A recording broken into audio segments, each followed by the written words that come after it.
Olá pessoal, nesse último vídeo da série de Introdução ao Laboratório de Fenômenos, o tópico que eu vou querer discutir com vocês vai ser gráficos. Geralmente vocês vão medir dados experimentais e vocês vão querer apresentar isso na forma de um gráfico. É muito importante você fazer isso da forma correta. Quando você apresenta dados experimentais de uma forma gráfica adequada, você muitas vezes consegue ver, enxergar padrões e informações que não ficam evidentes quando você olha simplesmente um monte de números numa tabela. Então, quem souber ler inglês pode dar uma olhadinha nesse link aqui, né, que faz uma brincadeira com isso, que é esse gráfico aqui.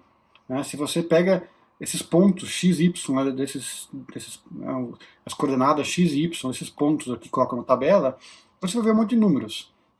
Você pode pegar aqueles números e você pode fazer análise estatística, calcular médias, desvio padrões, enfim, você pode fazer um monte de coisas com eles, e é interessante, a estatística ela é importante, ela captura informação sobre dados, né? Mas se você não fizer um gráfico, você não vai enxergar um aspecto desses dados, certo? No caso, que é o famoso grafossauro, certo? Então você não vai enxergar o grafossauro se você não realmente pegar aquela tabela e colocar esses números num gráfico, certo? Então isso é muito importante. E esse vídeo basicamente vai ter duas partes, certo? Então, inicialmente eu vou fazer uma discussão mais qualitativa, basicamente dizendo o que um bom gráfico tem que ter e dando alguns exemplos de gráficos bem feitos e gráficos com problemas, né? Problemas comuns que às vezes a gente vê o pessoal fazendo. Aí na segunda parte eu vou discutir um aspecto mais técnico, certo? Que é uma técnica realmente para você, a partir de certos dados, encontrar uma reta, né? uma forma linear que aproxima bem esses dados experimentais, que é o que geralmente a gente vai querer fazer no laboratório, certo? Então vamos lá. O que geralmente um bom gráfico tem que apresentar? Primeiro, ele tem que ter um título e ou uma legenda que diga o que é o gráfico. Né? Eu quero poder olhar para esse título, para essa legenda e já entender o que você está me exibindo. Além disso, né, esse gráfico vai ter geralmente dois ou no máximo três eixos, geralmente, né? Em geral dois, um eixo horizontal e um eixo vertical. Eu quero olhar e saber o que são esses eixos. Qual é a grandeza, qual é a variável que está expressa, né, que está representada pelo eixo horizontal e pelo eixo vertical. E para saber isso eu tenho que saber, né, qual é a variável, né, qual é a escala que você adotou naquele eixo e qual é a unidade que você está utilizando para aquela grandeza, porque geralmente vão ser grandezas dimensionais, que têm unidade. Os dados experimentais vão aparecer geralmente com pontos. Né?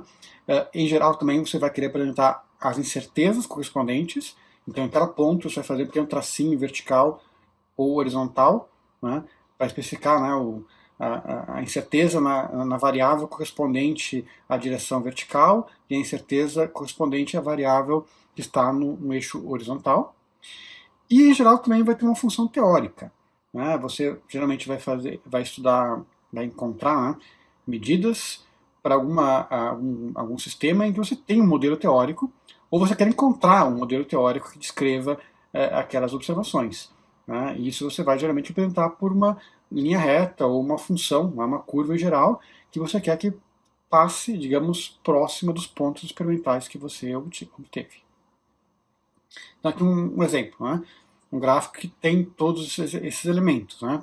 Tem o título, né, e uma legenda, né, que me explica o que é esse gráfico, certo?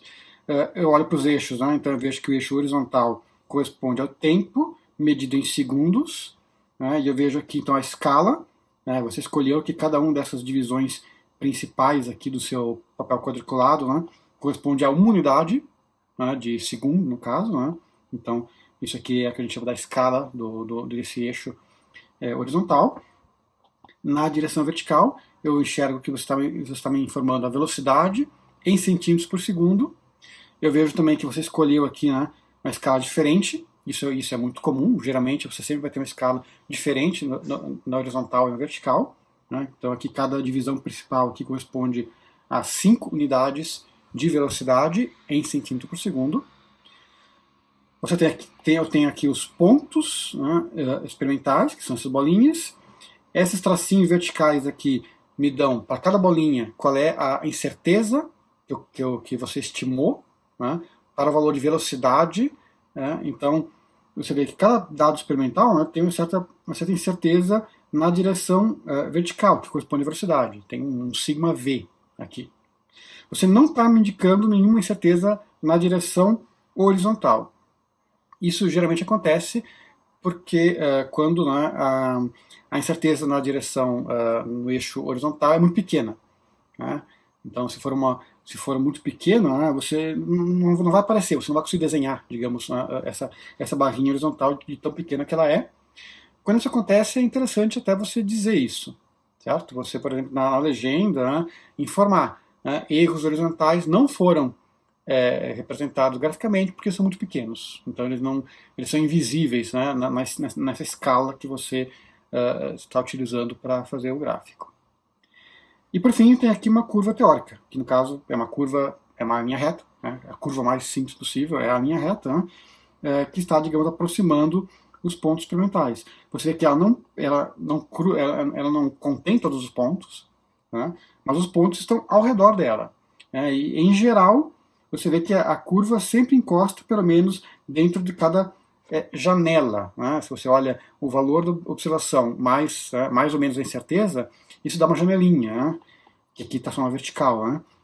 E em geral, então, né, quando você considera essa janela de velocidade com o erro, né, isso aqui, as barras de erro acabam encostando geralmente na curva. Aqui só tem exceção de um ponto que está um pouco mais para fora, né?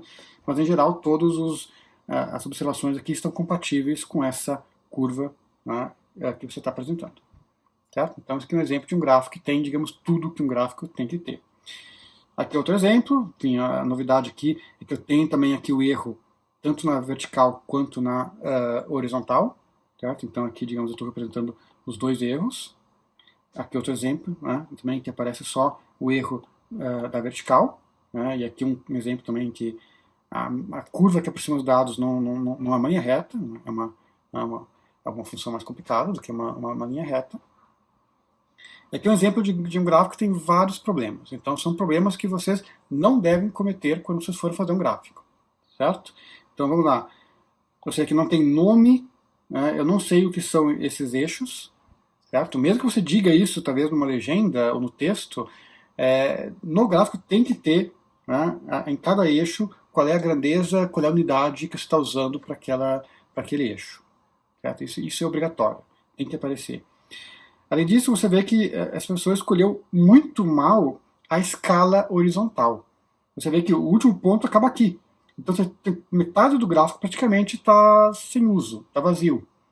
Então, você não quer fazer a escala horizontal de 0 até 77, como está aqui. Você vai fazer de 0 até 85, por exemplo. Você quer que seu gráfico ele pegue mais ou menos toda a área disponível. Não faz sentido você apresentar os seus dados todos espremidos aqui num cantinho do gráfico e tem uma parte enorme lá que está sem nenhuma informação. Também não é muito legal fazer como fez aqui, né, e escolher que cada divisão principal aqui do quadriculado vale um número muito quebrado. 7, 14, 21. É bom evitar isso. Certo? É bom que esses números da escala sejam números mais ou menos inteiros. Ou seja, que essa escala seja de 1 em 1, 2 em 2, 5 em 5, 10 em 10, ou algo assim. Certo? Senão fica meio ruim para você enxergar. Outro problema aqui, também a gente vê às vezes, né, é o seguinte. Aqui a pessoa, você vê que ela indicou aqui os valores exatos da coordenada vertical para cada um dos pontos. Né? Seria esse ponto aqui, a pessoa especificou aqui exatamente o valor dela, né, nessa variável que está aqui no y, que eu não sei qual é que é, porque não foi colocado a informação, né? E não é isso que você quer fazer, certo? Os números que estão aqui, eles indicam a escala do gráfico que você está utilizando. Se eu quero saber as coordenadas x e y exatas de um ponto, eu olho na tabela. O gráfico não serve para isso. O gráfico serve para você enxergar o conjunto de pontos e ver que tipo de comportamento eles têm. Tá? Então, eu não quero que apareça aqui as coordenadas exatas de cada ponto. Pode acontecer de algum ponto, né, cair exatamente em cima de um fator da escala, em cima de um número aqui da escala. Então, eu vou acabar sabendo qual é o valor exato daquele ponto, mas isso vai acontecer por acidente. Certo? Não é para você pegar cada ponto e escrever aqui e aqui o valor exato das coordenadas horizontal e vertical desse ponto. Isso eu vejo na tabela, se eu quiser saber. Por fim, a pessoa também aqui fez errado, né, que aqui fez um ligue os pontos. Né, fez um monte, vários, né, segmentos de reta que ligam todos os pontos. E a curva teórica não é isso. Né? A curva teórica, né, geralmente é uma curva suave, né, e que ela não vai pegar todos os pontos experimentais. Porque, como eu já falei, né, medidas experimentais sempre são imperfeitas. Então é esperado que os pontos experimentais se desviem um pouco da curva teórica. Né? Então você vai ter uma coisa assim, uma certa curva, que geralmente ou você vai ter que adivinhar por um certo processo do tipo que eu vou descrever logo mais, ou vem da teoria, né, a expressão, né, matemática para essa curva. Então você espera que os pontos estejam levando em conta seus erros compatíveis com essa curva, mas não exatamente em cima da curva como está aqui. Certo? Essa é outra coisa também que não faz sentido nesse exemplo aqui. Certo? No PDF que vou disponibilizar dessa aula, vai ter uma série de telas com texto, tá? Com várias regrinhas, várias dicas de como fazer um gráfico bem feito e mais alguns exemplos de gráficos com problemas para vocês darem mais uma olhada. Certo? Bom, agora quero discutir então um tópico mais técnico, mas que vai ser importante para a gente vai usar isso na prática, né? Porque muitas vezes no laboratório você vai medir grandezas, que você vai fazer um gráfico e vai encontrar isso daqui. Né? E salta aos olhos, né, que uma reta parece ser uma curva que vai aproximar bem esses pontos. Ou seja, você vai fazer um modelo linear. Esses pontos parecem que descrevem uma lei linear. E leis lineares a gente adora, porque a linha reta é a coisa mais simples que tem para trabalhar. E, infelizmente, ela é bem útil. E muitas vezes, em ciência, a gente consegue encontrar relações lineares entre grandezas. Certo? Então, esse é um problema muito comum no laboratório. Você mede uma certa grandeza x, uma certa grandeza y, você coloca aqui os pontos experimentais. Eu vou assumir que o único erro estimado que vai ser relevante vai ser o da coordenada y. Certo?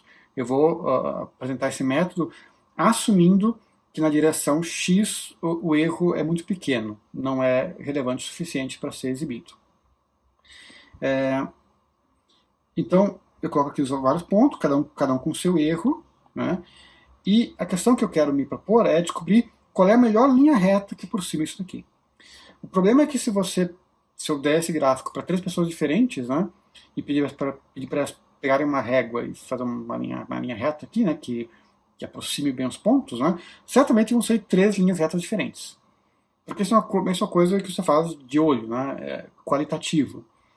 Eu quero descobrir se tem um método quantitativo para descobrir qual é a melhor linha reta que aproxima esses pontos. Qual é o melhor modelo linear, se você quiser, né, que descreve esses pontos experimentais aqui. Então, uma equação linha reta é um polinômio linear, né, então se aqui tem a coordenada x, né, um polinômio linear em x me descreve uma linha reta. Então, descrever uma linha reta corresponde a você conhecer o coeficiente A e o coeficiente B.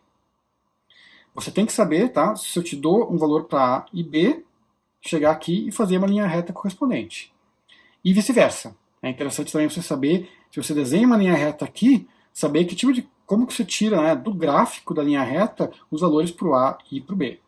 Se você não sabe fazer isso, pergunte para o monitor, pergunte para o professor, ou pesquise também na internet, né, sobre equação da retas no plano. Você vai encontrar bastante material sobre isso, porque esse também é um tópico de ensino médio, né, que é cobrado em vestibulares, então você vai achar bastante material para pesquisar sobre isso se você tem alguma dúvida.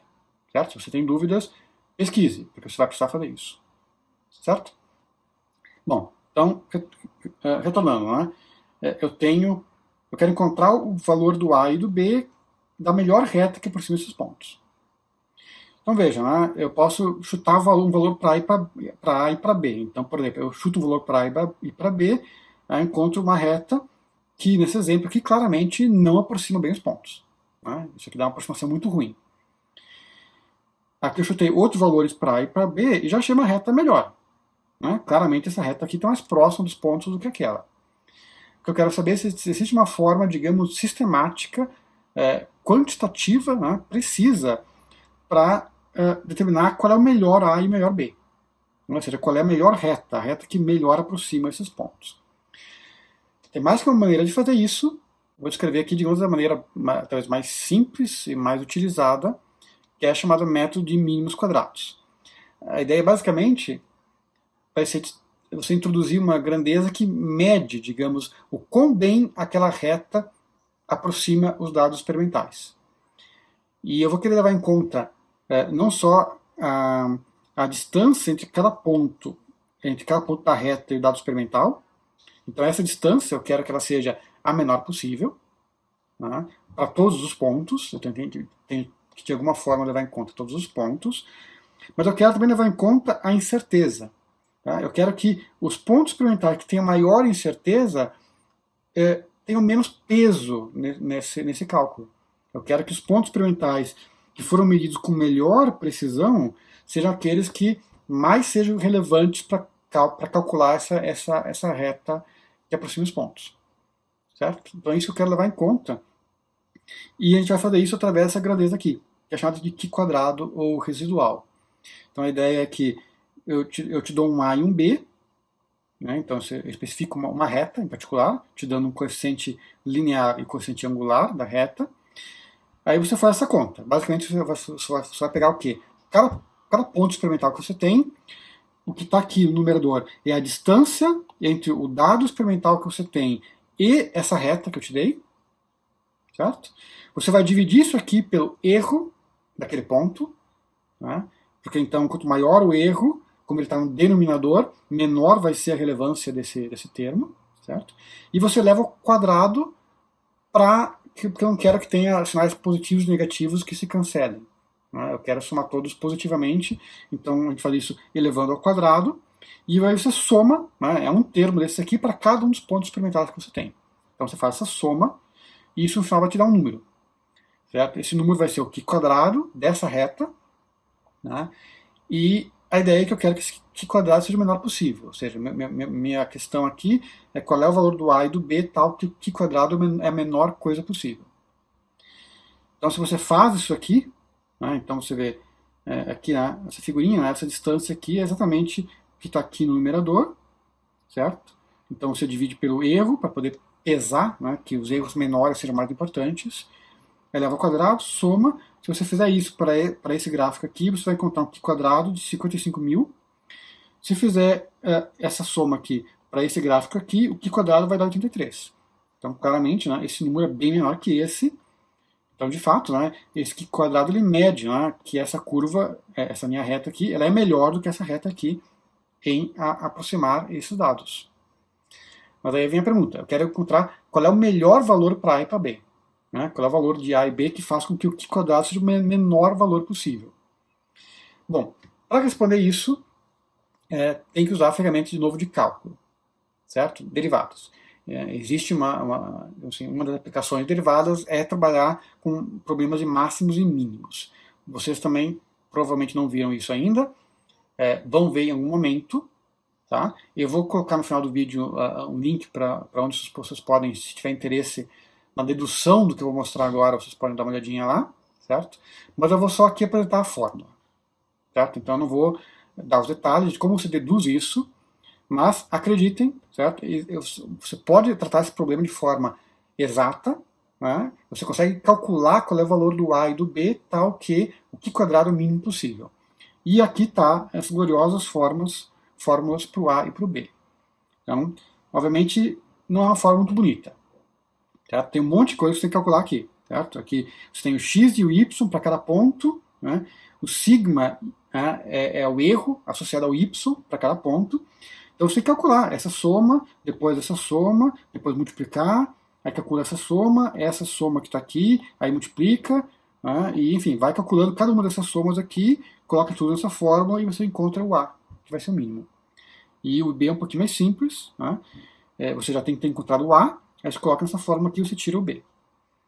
Então, assim, a aplicação de fórmula é chatinho, porque tem um monte de somas para serem feitas aqui, né? Mas o fato é que pode-se mostrar que essas expressões dão o A e o B da melhor reta que aproxima os dados experimentais. Aplicando então essas fórmulas para o exemplo que eu tenho, para os dados que eu escolhi aqui, eu vou encontrar esses valores aqui para A e para o B. E aí, se você pegar esses valores de A e B, traçar a reta e calcular o Q quadrado, você vai ver que o Q quadrado é 3. Então, de fato, é menor do que aqueles que eu mostrei antes. E dá para mostrar que ele é mínimo. Ou seja, qualquer escolha diferente que você faça para A e para B vai aumentar o valor do Q quadrado. Então, não existe reta que seja mais próxima dos dados experimentais do que essa que está aqui. Tá? Então aqui está essa reta traçada, você vê que de fato ela, né, concorda muito bem com esses dados experimentais que eu estou exibindo aqui. Agora também, além de encontrar o A e o B, eu quero saber qual é a incerteza do A e do B. Ou seja, aqui você tem certeza em que você varia um pouco os parâmetros A e B sem alterar significativamente o parâmetro Q quadrado. Ele ainda fica muito perto do seu mínimo. Né? Então, toda grandeza experimental, toda a informação que eu tiro do laboratório tem que ter minha certeza. E o coeficiente A e B não vai ser diferente. Então, também não vou mostrar aqui a dedução disso. Dá para se mostrar, né, que a incerteza que você associa ao A e ao B é dada por essas expressões, onde essas grandezas que estão aqui estão definidas aqui em termos, de novo, né, de um monte de somas que envolvem as coordenadas dos diferentes pontos. Certo?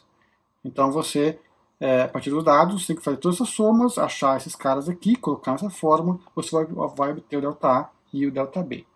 Eu não vou fazer aqui porque é uma continha mais chata, de fato, né? Tem vários termos para serem calculados, né?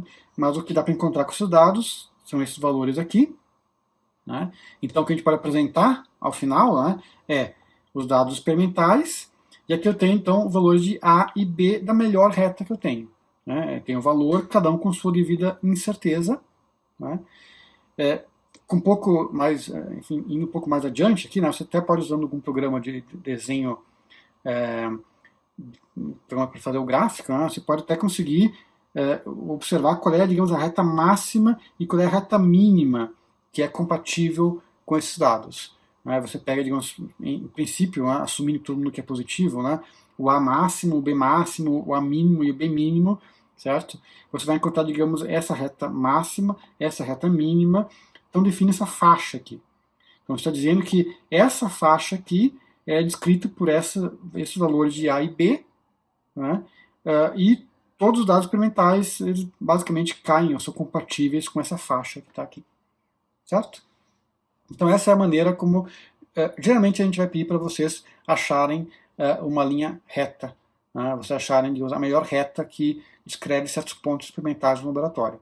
Vocês vão fazer medidas, vocês vão achar então os pontos experimentais, vocês vão usar todas aquelas fórmulas para encontrar, né, o A ideal e o B ideal, a variação do A, a variação do B, e aí com isso aqui você vai poder fazer essa reta. Digamos assim, o valor central aqui define essa reta, que é a melhor reta. Né? Provavelmente a gente não vai pedir para você fazer essa faixa de incerteza aqui, mas é algo que, brincando um pouco, você consegue fazer também. Tá bom? Então era isso que eu ia escrever sobre o método Q quadrado. Quem tiver curioso para entender de onde saem aquelas fórmulas, nesses vídeos aqui do Khan Academy, eles deduzem isso para um caso particular. Tá? Então você vê que vai ser uma fórmula bem mais simples do que eu tenho aqui, porque é um caso particular, em que o sigma, né, o erro, é o mesmo para todos os pontos. Então acaba simplificando bastante as fórmulas, mas dá uma ideia, pelo menos, de como que você deduz essas coisas.